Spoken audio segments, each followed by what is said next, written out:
ہمیں مسلمانوں میں نظر نہیں آتا، بالخصوص فتح مکہ میں ہمیں یہ بات نظر نہیں آتی، بلکہ فتح مکہ یہ سکھاتا ہے، یہ واقعہ بتاتا ہے پورے انسانیت کو، پورے عالم کو، پوری دنیا کو، تاریخ کو، کہ جب آپ فتح یاب ہو کر، فاتح بن کر کسی ملک میں داخل ہوتے ہیں، کسی شہر میں داخل ہوتے ہیں، تو رویہ آپ کا یہ ہو کہ فاتح اپنی نظروں کو جھکا کے داخل ہوتا ہے، فاتح لوگوں کو معاف کر کے داخل ہوتا ہے، فاتح حسن اخلاق کا عظیم مرتبہ حاصل کرتے ہوئے لوگوں کے ساتھ حسن سلوک سے پیش آ کر یہ بتاتا ہے کہ اگر فتح یاب ہونا ہے تو اس طرح سے ہونا ہے۔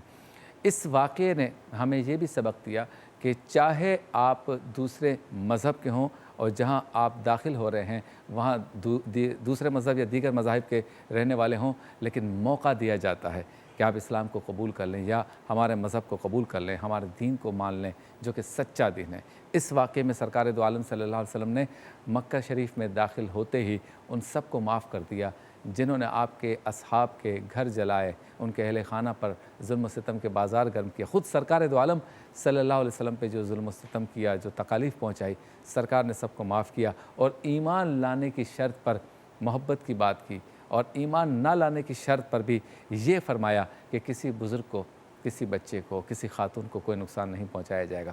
تو یہ جو فتح مکہ کا جو واقعہ ہے یہ پوری انسانیت کو یہ درس دیتا ہے، اور بالخصوص آج مادہ پرستی کے اس دور میں کہ جہاں ہم نے دیکھا کہ عراق پر حملہ ہوا، افغانستان پہ حملہ ہوا یا سیریا کے اندر فوجیں داخل ہوتی ہیں، تو وہ ایسا رویہ اختیار کرتی ہیں کہ جس کے بعد ایسا لگتا ہے کہ ایک ظلم ہے، ایک بربریت ہے، اور فتح یاب ہونے کے بجائے ظالمانہ انداز میں جو ہے وہ داخل ہو کر اس بات کی کوشش کی جاتی ہے کہ ہم بتائیں کہ ہمارا روب کیا ہے، ہمارا دبدبہ کیا ہے۔ تو آج کا ہمارا یہ خصوصی نشریات کا سلسلہ انشاءاللہ جاری رہے گا۔ ایک وقفے کی طرف چلیں گے، واپس لوٹیں گے تو علماء کرام ہمارے ساتھ ہوں گے۔ سیگمنٹ ہوگا عالم ٹائم کا، موضوع ہوگا فتح مکہ، ایک مختصر سے وقفے کے بعد۔ یا نبی سلام علیکہ، یا رسول سلام علیکہ، سلام علیکہ، یا رسول سلام علیکہ۔ خوش آمدید، چلتے ہیں اس سیگمنٹ کی جانب جس میں ہمارے ساتھ علماء کرام ہوتے ہیں، معلومات، علم، سوال و جواب، ایک خاص موضوع، اور آج کا موضوع ہے فتح مکہ۔ سیگمنٹ کا نام ہے عالم ٹائم۔ وہ لے کر آیا ہمارا نبی۔ موجود ہے ہمارے ساتھ آپ کے، ہمارے، ہم سب کے محترم و مکرم حضرت علامہ پیر سید مظفر شاہ قادری صاحب۔ السلام علیکم۔ جی وعلیکم السلام ورحمۃ بہت شکریہ حضرت، آپ تشریف لائے۔ ان کے ساتھ موجود ہیں خوبصورت انداز میں گفتگو کرنے والے علامہ مفتی اسحاق مدنی صاحب، آپ کو بھی السلام علیکم۔ وعلیکم السلام۔ بائیں ہاتھ پہ موجود ہے آپ کے، ہمارے، ہم سب کے پسندیدہ حضرت علامہ مفتی محمد شاہد مدنی صاحب، آپ کو بھی السلام علیکم۔ السلام۔ ان کے ساتھ موجود ہیں ممتاز شاعر اور عالم دین علامہ نثار علی اجاگر صاحب، آپ کو بھی السلام علیکم۔ السلام ورحمۃ تو گفتگو ہے آج فتح مکہ پر، اور گفتگو کا آغاز کرنے سے پہلے آج کا سوال جس پر آپ کو ملے گا انعام، اور سوال ہے قرآن پاک کی کس صورت میں ہاتھیوں کا تذکرہ ہے؟ قرآن پاک کی کس صورت میں ہاتھیوں کا ذکر آیا ہے؟ صحیح جواب آپ دے سکتے ہیں، اور ٹیلی فون لائنز ہماری کھلی ہیں۔ صحیح جواب دینے والے کو ایم فار مریم کا گفٹ ہیمپر ملے گا۔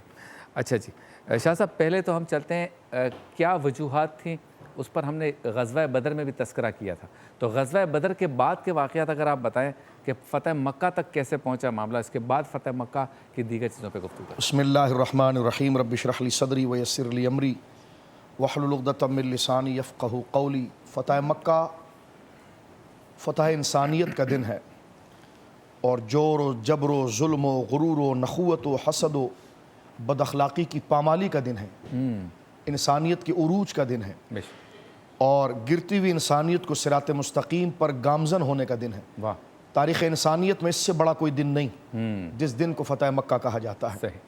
فتح مکہ بہت مقدس دن ہے۔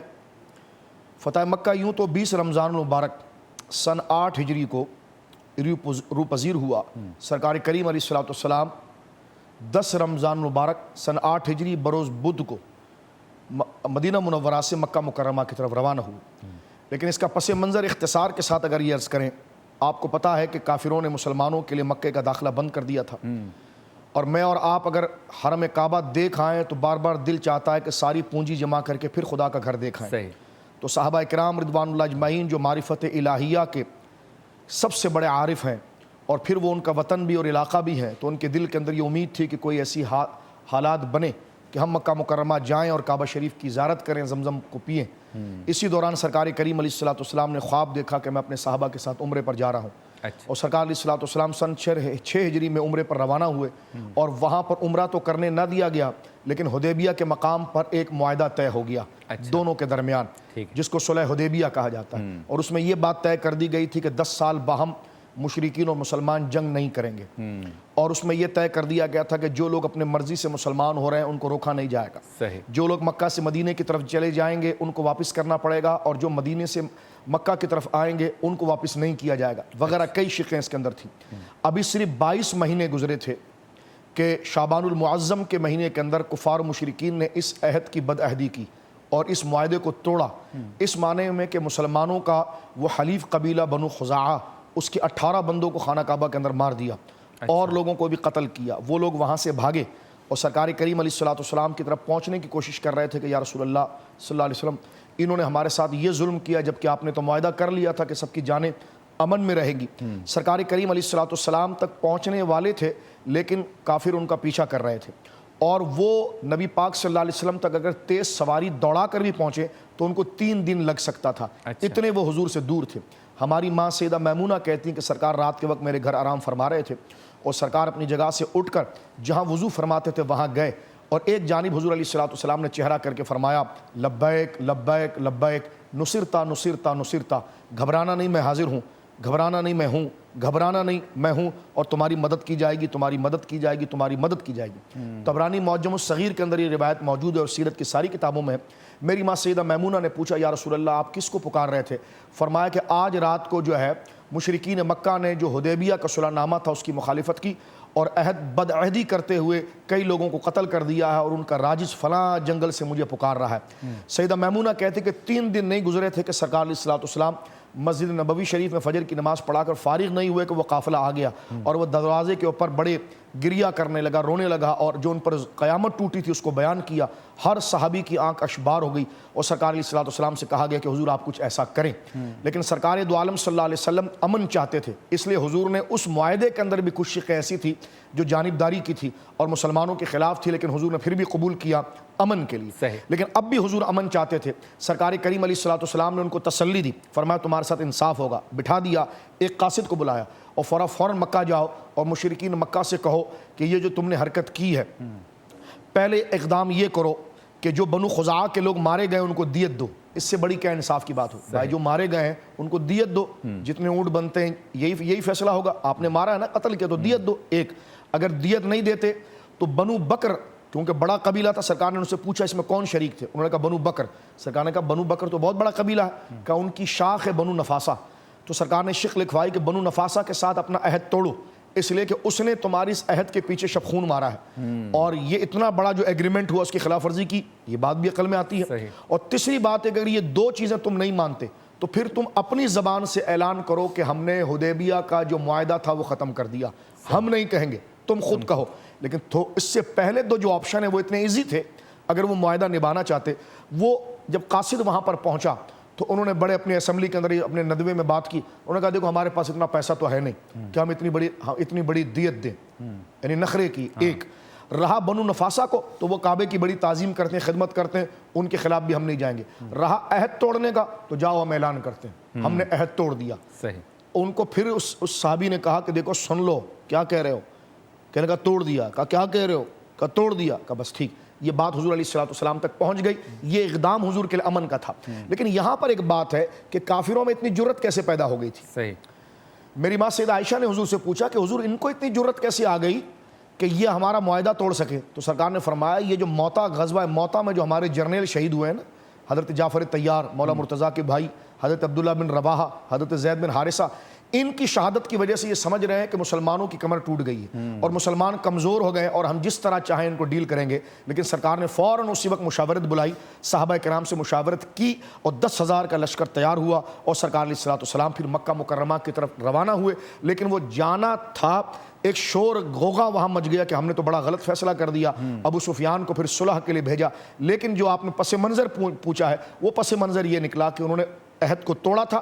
سرکار عہد کو پھر نبھانا چاہتے تھے اور ان کو کہا تھا جن کو تم نے مارا ہے ان کی دیت دو اور مسئلہ ختم کرو, یا بنو نفاسہ نے حرکت کی ہے تو ان کو اپنے سے ان سے عہد ختم کرو, یا تیسرا یہ کہ آپ اعلانیہ طور پر کہو کہ ہم نے عہد ختم کیا.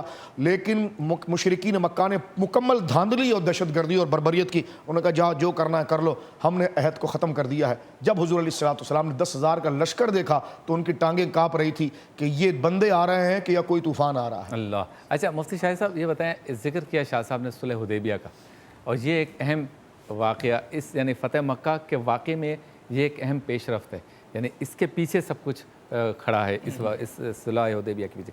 اس معاہدے کی تاریخ اسلام میں کتنی اہمیت ہے؟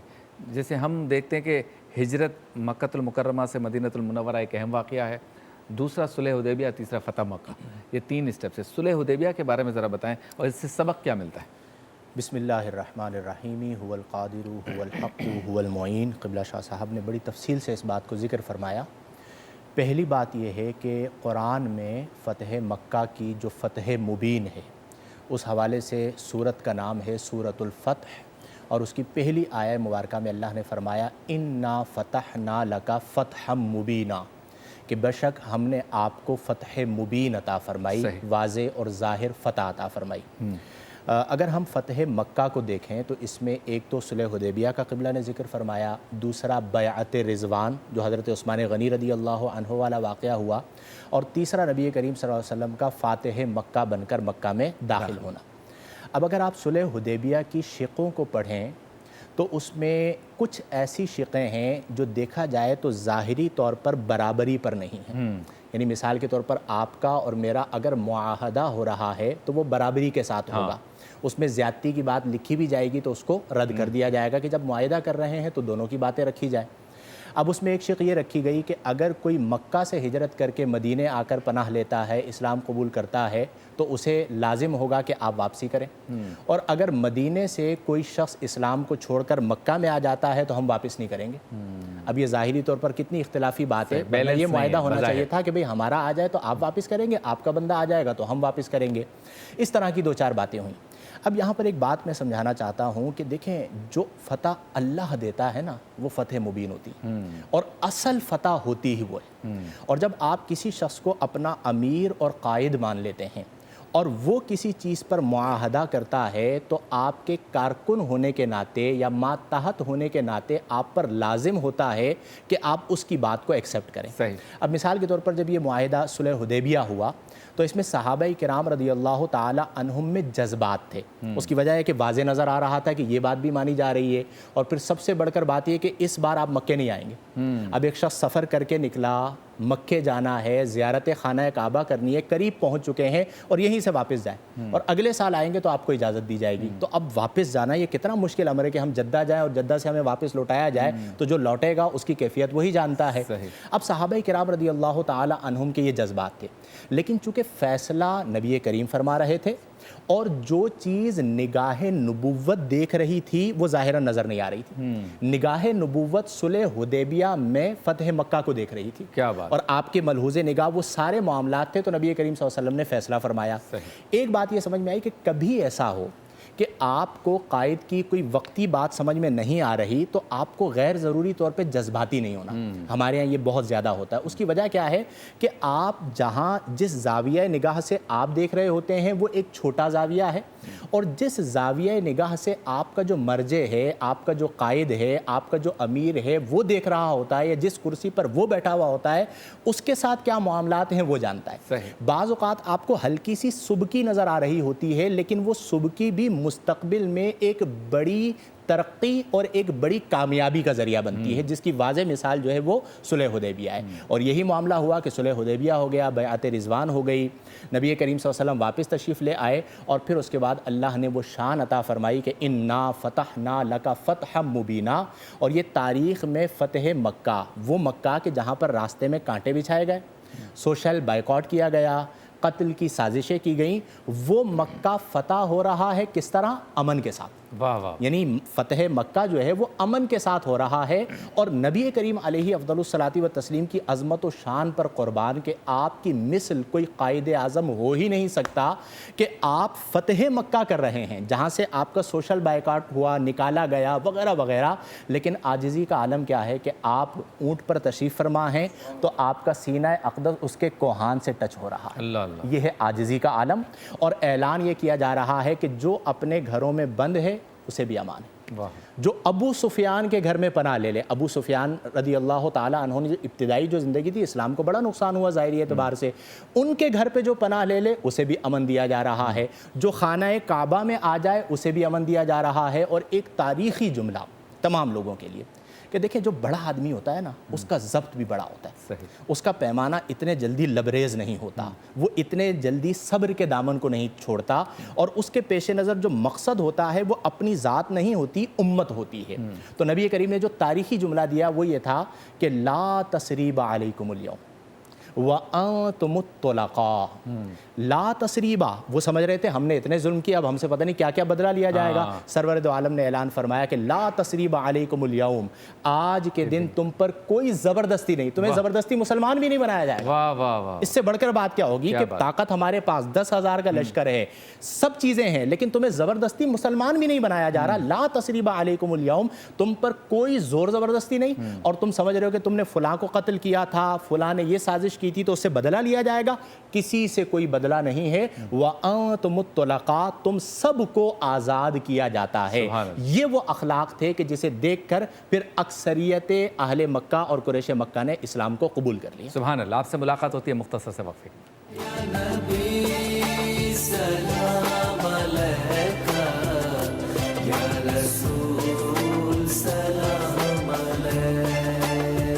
ویلکم بیک، ایک بار پھر آپ کی خدمت میں حاضر ہیں۔ فتح مکہ پہ گفتگو ہو رہی ہے اور تذکرہ کیا مفتی شاہد صاحب نے کہ سرکار دو عالم صلی اللہ علیہ وسلم جب فاتح بن کر مکہ المکرمہ میں داخل ہوتے ہیں تو عفو و درگزر کا کیا معاملہ تھا؟ تو ہم اس سے ایک سوال اخذ کرتے ہیں یا نتیجہ اخذ کرنے کی کوشش کرتے ہیں، سوال بناتے ہیں اور شاہ صاحب کی طرف جاتے ہیں کہ اگر اس طرح درگزر سرکار فرما رہے ہیں، ہزاروں کا لشکر ساتھ ہے، جو چاہیں کر سکتے ہیں، تو پھر وہ درگزر کی جو روایت ہے وہ آج تک مسلمانوں میں اس طرح سے کیوں نظر نہیں آ رہی جو بلند کردار سرکار نے فرمایا وہاں؟ دیکھیں، پہلی بات تو یہ ہے کہ سرکار علیہ السلام کا یہ اپنا حق ہے اور آپ خود موجود ہیں، براہ راست جناب رسالت مآب صلی اللہ علیہ وسلم درگزر فرمائیں، آپ اختیار رکھتے ہیں۔ آپ کے مزار مقدسہ میں رہنے کے بعد قانون پھر یہ نہیں ہوتا ہے، قانون پھر وہ ہے کہ ساری کتابوں کے جو درج ہے شاطم کے لیے وہ اپنی جگہ پر، ایک بات۔ دوسری بات یہ ہے کہ میں نے جس طرح کہ عرض کیا، قبلہ مفتی صاحب مدد اللہ نے بھی اس کو سرکار علیہ السلام کی تشریف لانا اور سرکار علیہ السلام کا کرم فرمانا اور کمال کریمی کا مظاہرہ فرمانا کہ جس کو چشم فلک نے کبھی نہیں دیکھا۔ سرکار کریم علیہ السلام فتح مکہ دراصل یہ انسانیت کی حریت اور آزادی کا دن ہے، اس لیے سرکار علیہ السلام نے بتایا کہ انسان کو کیسے ہونا چاہیے۔ صحیح۔ اب آپ دیکھیے، میں ذکر کر رہا تھا کہ جس وقت مشرکین کی کھوپڑی میں یہ بات آئی نا کہ ہم نے کیا بول دیا کہ ہم یہ بھی نہیں کریں گے، یہ بھی نہیں کریں گے، اور عہد توڑ دیا ہم نے، اب ان کی ٹانگیں کانپنے لگی، تو انہوں نے خود اپنے سردار ابو سفیان سے کہا کہ دوڑ کر جاؤ اس سے پہلے، کیونکہ محمد رسول اللہ صلی اللہ علیہ وسلم اخلاق کے تمام پیمانے بیان کرتے ہیں۔ اب اخلاق کا نتیجہ یہی ہے کہ اقدام، اور وہ اس چیز کو یوز ضرور کریں گے، اس سے پہلے کہ وہ فیصلہ کر جائیں تم دوڑو، اس لیے کہ تم خاندان کے بھی ہو۔ تو ابو سفیان دوڑ کر جب مدینے پہنچے تو سب سے پہلے وہ پہنچے اپنی بیٹی کے گھر، ام المومنین سیدہ ام حبیبہ کے گھر، اور گھر میں جیسے ہی آئے تو بستر سامنے رکھا تھا، بیٹھنے لگے تو سیدہ ام حبیبہ تیزی سے آئی اور بستر کھینچ لیا، فرمایا آپ اس پر نہیں بیٹھ سکتے کیونکہ آپ مشرک ہیں اور نرجس ہیں، یہ رسول اللہ کا بستر ہے۔ اللہ۔ انہوں نے کہا کہ تم یہ دین اختیار کر کے اتنا شر پا چکی ہو؟ فرمایا نہیں، یہ دین اختیار کر کے اللہ نے مجھے خیر عطا فرمایا۔ اب وہ وہاں سے چلے گئے، ٹھیک ہے، امام حسن دروازے کے باہر تھے، فوراً امام حسن کو گود میں لے لیا اور پردے میں سیدہ زہرا پاک سے کہنے لگے کہ آپ اپنے والد گرامی سے کہیں کہ اپنے فیصلے کو دوبارہ دیکھیں اور ہم معافی مانگنے آئے۔ سیدہ زہرا نے فرمایا میرے بیٹے کو زمین پر رکھو، جو رسول اللہ فیصلہ کر دیتے ہیں نا تو پھر ہم سب اسی کی اتباع کرتے ہیں، آپ نے آگے نہیں بڑھنا۔ یہ سارے معاملات گویا کہ ہوئے۔ سرکار دو عالم صلی اللہ علیہ وسلم نے حضرت ابوبکر اور عمر اور دیگر صحابہ کے ساتھ فیصلہ کر کے، کیونکہ یہ فتح مکہ کا جو اقدام ہے نا یہ حضرت عمر کے کہنے پر ہوا، اچھا، اور بدر کا جو اقدام تھا اس میں بھی رائے حضرت عمر ہی کی مقدم تھی. یہ اجتہاد میں حضرت عمر کی انفرادیت ہے. دیکھیے تو یہ حضرت عمر کے فیصلے پر ہوا جس پر اجماع ہو گیا اور شرح صدر ہو گیا کہ ٹھیک ہے ہم نے وہاں پر جانا ہے. 10,000 کا لشکر جناب سید عالم صلی اللہ علیہ وسلم تیار کیا. وہ لشکر کتنا عظیم تھا. اس کے مقدمۃ الجیش حضرت ابو عبیدہ بن جراح تھے. واہ واہ. اس کے میمنہ پر سیف بن سیف اللہ خالد بن ولید تھے. اس کے میسرہ میں حواری رسول زبیر بن عوام تھے. اور قلب لشکر کے اندر جناب رسول اللہ موجود تھے. اور سرکار کے قریب کئی 100 صحابہ کرام سر سے لے کر پاؤں تک لوہے کا لباس پہنے ہوئے تھے. اور ان کی کمانڈ کو حضرت فاروق اعظم سنبھال رہے تھے. اور ان کی نشانی یہ تھی کہ ان کے بازوؤں پر ہری پٹی بندھی ہوئی تھی. اب یہ لشکر گویا کہ تیار ہوا. اب یہ جب روانہ ہوا تو ابو سفیان نے حضور علیہ السلام کی بارگاہ میں پیغام بھیجا کہ میں اپنے چھوٹے بیٹے کو لے کر آیا ہوں, میری بات تو سن لیجیے, بات تو سن لیجیے. حضرت عباس رشتہ دار تھے, ان کے ذریعے پیغام پہنچایا اور کہا کہ حضور علیہ السلام ناراض ہیں. تو پھر سرکار کے قریب جا کر کہا کہ اگر آپ ناراض ہیں تو پھر میں مکہ نہیں جاؤں گا. میں اس ایسے ویرانے میں نکل جاؤں گا صحرا کے اندر جہاں دھوپ اور مٹی اور ریت ہوگی اور جہاں کنارہ اور پانی نہیں ہوگا, یہاں تک کہ دھوپ کی سختی مجھے مار ڈالے گی اور پیاس سے میں مر جاؤں گا. یہ کہنا تھا کہ سرکار کا دل نرم ہوا. سرکار نے فرمایا نہ ایسا نہ کہو, کیا کہنا چاہتے ہو. اب آپ دیکھیں وہ ابو سفیان جو قریش کا سردار ہے, لیکن جب اس نے اپنے گھٹنے ٹیک دیے, ان کے ساری یعنی اپنی خطا کو قبول کر لیا اور اپنے آپ کو بالکل گرا دیا, تو رسول اللہ گرے ہوئے پر پاؤں نہیں رکھتے بلکہ گرے ہوئے کو اٹھاتے ہیں. سرکار کریم علیہ السلام نے اس وقت ابو سفیان سے کہا کہ تم نے یہ کیا, تم نے یہ کیا, تم نے ان کو مارا, ان کو مارا. تو حضرت علی نے ان کے کان میں کہا بولو حضرت یوسف علیہ السلام کے بھائیوں والا جملہ کہ جو ہم نے کیا ہے لیکن اللہ نے تو آپ کو بزرگی دی ہے نا, اور ہم تو خطا کاروں میں سے ہیں. یہ جملہ جب کہا تو سرکار علیہ السلام کی آنکھوں میں آنسو آئے. اور وہی جملہ جو حضرت مفتی صاحب نے فرمایا, سرکار نے فرمایا ٹھیک ہے لا تثریب علیکم اليوم, جاؤ آج کچھ نہیں پوچھا جائے گا. پھر حضرت سعد بن معاذ گلی میں آواز لگا رہے تلوار لے کر جب لشکر جا رہا تھا, الیوم یوم الملحمہ, آج کا دن گردنیں اتارنے کا دن ہے. ابو سفیان پھر بھاگ کر آئے اور حضور سید عالم سے کہنے لگے سعد تو یہ کہہ رہا ہے. سرکار نے فرمایا کذب سعد نے غلط بات کی. الیوم یوم المرحمہ, آج کا دن انصاف کا دن ہے, رحم کا دن ہے, درگزر کرنے کا دن ہے. یہ وہ وقت ہے. جی بریک پہ جاتے ہیں. تو یہ سرکار علیہ السلام کا وہ ہے کہ راستے میں ہونے والے یہ شفقت اور عفو درگزر کے وہ مینارے ہیں کہ جس کو چشم فلک نے ایسا احسان کبھی نہیں دیکھا ہوگا. زبردست. تو اسی کو کنٹینیو کریں گے مختصر سے وقفے کے بعد. نبی سلام علیکہ یا رسول سلام علیکہ, سلام علیکہ یا رسول سلام علیکہ. خوش آمدید. ایک بار پھر آپ کی خدمت میں حاضر ہیں اور موجود ہیں ہم لائف بوائے کے اس کاؤنٹر پر جہاں پر ہم روزانہ بتاتے ہیں کہ کیوں ضروری ہے ہاتھ دھونا. اچھا میں بار بار کہتا ہوں کہ ہم ہاتھ دھونے کو بھی رسمی کارروائی کے طور پہ کرتے ہیں, یا جس کو ہم عام لینگویج میں کہتے ہیں ایزی لیتے ہیں. وہ ہم کیسے لیتے ہیں, یہ ہاتھ دھو لیا بس. تو لائف بوائے کا یہ کہنا ہے کہ پراپر ہاتھ دھونا ہے. یہ صرف ہاتھوں کو گیلا کرنا نہیں ہے. اور وہ کس طرح سے کہ پہلے آپ ہاتھوں پر اس طرح سے آپ نے مکمل پانی بہانا ہے اور اس کے بعد لائف بوائے کا ہینڈ واش جو ہے وہ آپ نے اس طرح سے ملنا ہے کہ پورے ہاتھوں پر, دونوں ہاتھوں پر, اس کے ہر حصے پر یہ کلین کر لے. اور لائف بوائے کا یہ پیغام ہے کہ لائف بوائے کا ہینڈ واش جرم سے, بیکٹیریا سے اور جو آج کل کووڈ-19 جیسے وائرسز ہیں ان سب سے نجات دلاتا ہے.